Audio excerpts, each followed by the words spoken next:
Malignant narcissism, when personality becomes predatory. At first, they don't look dangerous. They look confident, charismatic, sometimes even wounded. They speak with certainty. They mirror your values. They seem unusually attuned to your fears and desires. But beneath that surface isn't just insecurity or ego fragility. There is something colder, more strategic, more corrosive.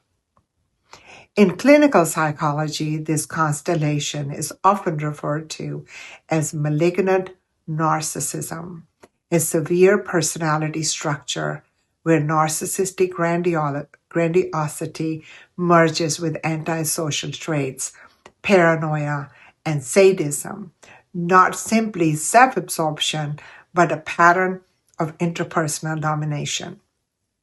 My name is Fawzia Faizi Shah, licensed clinical social worker. Let's get started. Malignant narcissism is not an official DSM diagnosis. It is a subtype of narcissistic personality disorder, but it is a well-established construct in psychodynamic and personality disorder research, originally described by Erich Fromm and later expanded by Kernberg. The danger lies not in vanity, but in objectification. Other people are not experienced as separate subjects with autonomy, but as regulatory objects, tools to stabilize self-esteem, extract admiration, or discharge aggression. Empathy is not merely impaired. It is instrumentalized. Cognitive empathy may be intact, but affective empathy is absent, allowing the individual to exploit, manipulate, or harm without remorse. This is why survivors often say, I felt intentionally calculated, like they knew what they were doing. Clinically, they often do.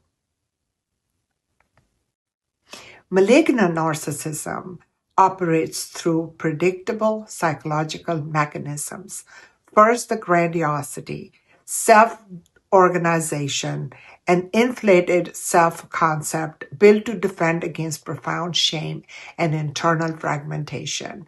Second is splitting people are categorized as all good or all bad, loyal or disposable.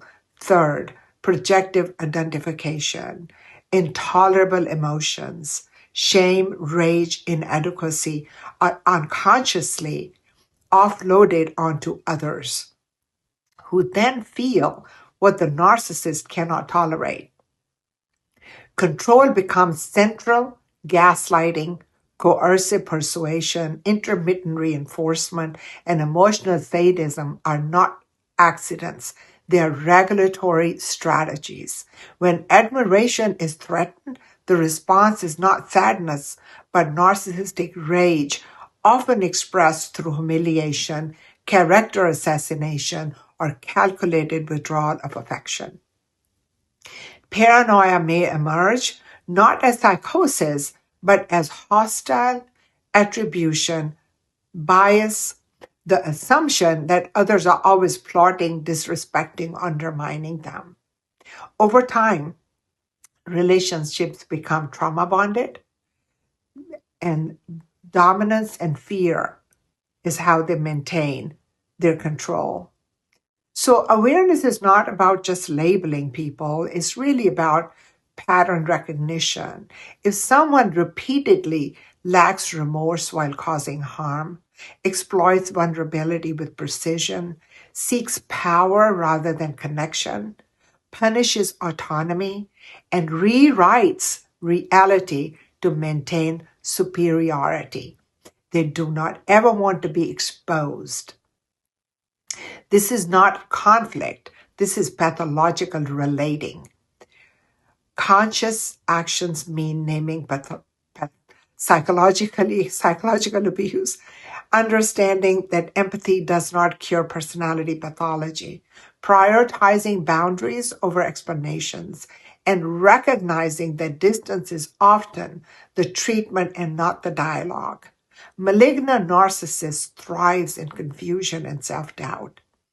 It weakens when reality is named, patterns are understood, and power is reclaimed.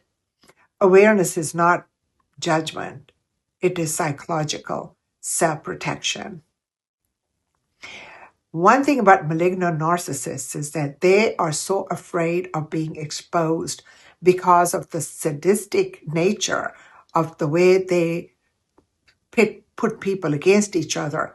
They are so afraid that somebody's going to find out the truth about them. So that is when they start to make lies and they do character assassinations. And so I would love to hear from you guys if anyone has come across a malignant narcissist and what their life became once they were in their web, and whether their children were also impacted by this malignant narcissist. Thank you for watching my video. If this resonated, please subscribe to my channel, hit the like button, and leave a comment or two for me. Thank you so much and have a great day.